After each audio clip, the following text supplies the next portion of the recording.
What if your AI could read your entire content library, update every post to your exact standards, and publish them without you touching a single file? That's what we're doing today inside my Obsidian Vault with Claude and HubSpot. Hey chatters, I'm Joe, the CEO of Synaptic Labs. We're the team behind Professor Synapse, one of the most used GPTs in the GPT store. Subscribe if you want more of these workflows. Let's dive in. First up, this is how I'm kind of organizing blogs right now. I have these different series, right, that I have, and we're going to focus on this AI provider series. So I did a video for this as part of my small business series a while ago, and pretty much what I did is earlier I worked with Claude to take the text from that video that I recorded and turn it into specific blogs for each of the major providers that I go over in that video. You'll see here I have a database essentially of all of the blogs and videos that we're working on with the status, the series, and when we're going to publish it. So you can see if I come in here, we have this what's called frontmatter, the properties that we're using. And you can see here we have the type blog, the title, the description, the series, the status, when it's going to get published, the source video, all of it's connected, right? We don't have a URL yet because it's not up. So the idea is when I change stuff in here, it will update it right in our little base here. And so it's just, you can even just change stuff in here if you want, just to make it easy and keep it all nice and organized.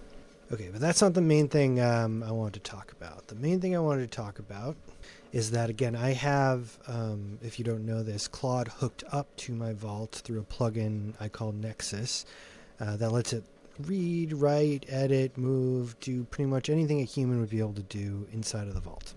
And so what I wanted to do is a few things. One is I have this workspace that's specifically for blogs, so it has context related to it. So if I come into here, let's see if I can find, okay. Here we have our blog workspace. You can see it has some basic information. I could always add more, but this is the root folder. This is where you can find everything, the purpose of it. Again, I can add some preferences if I wanted to. I have specific workflows, which is essentially just some text saying follow these steps. Specific files I can actually probably remove. I'm actually going to remove these because we don't really need them anymore. I'll save.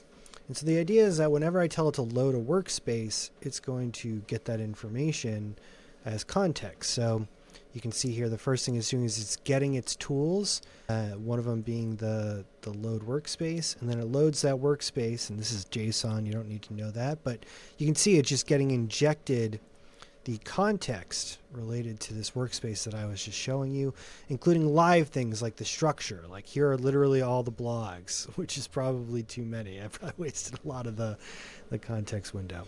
So so that's good. And so then I'm essentially asking it to read these blogs, and one in particular, this ChatGPT blog to start, and I wanted to add a Q&A section to the end and make sure we're sending people to our prompt library, which you should check out.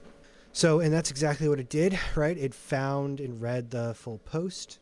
It adds the Q&A section at the end. I'll just scroll down here. You can see it added some Q&A. Oh, it put this twice. That's fine. I can just delete that. Or I could have asked it to do it.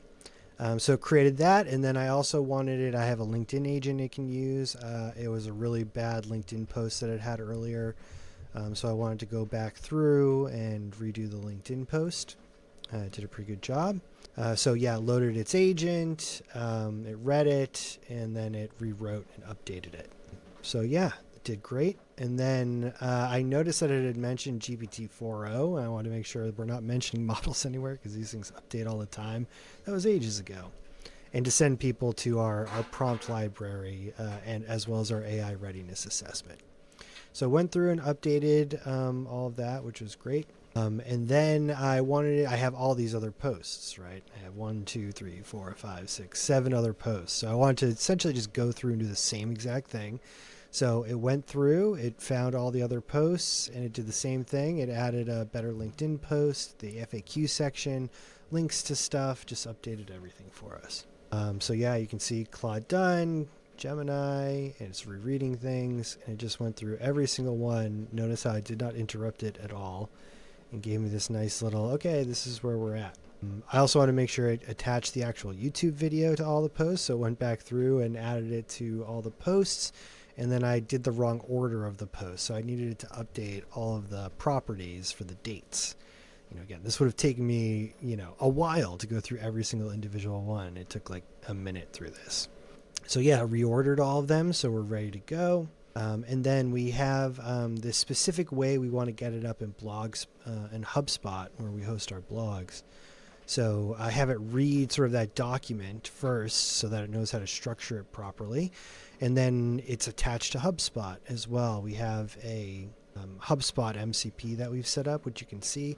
And it's the same similar architecture here as I have for Nexus, which is really just has two meta tools, get tools and use tools.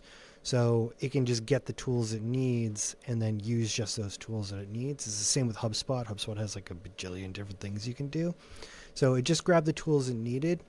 It found the ID that we needed to put it up in HubSpot.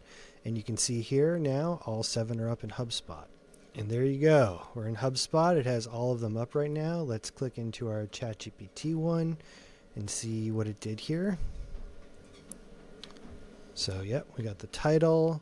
It's got everything well formatted. Even our nice little call out for the AI readiness assessment.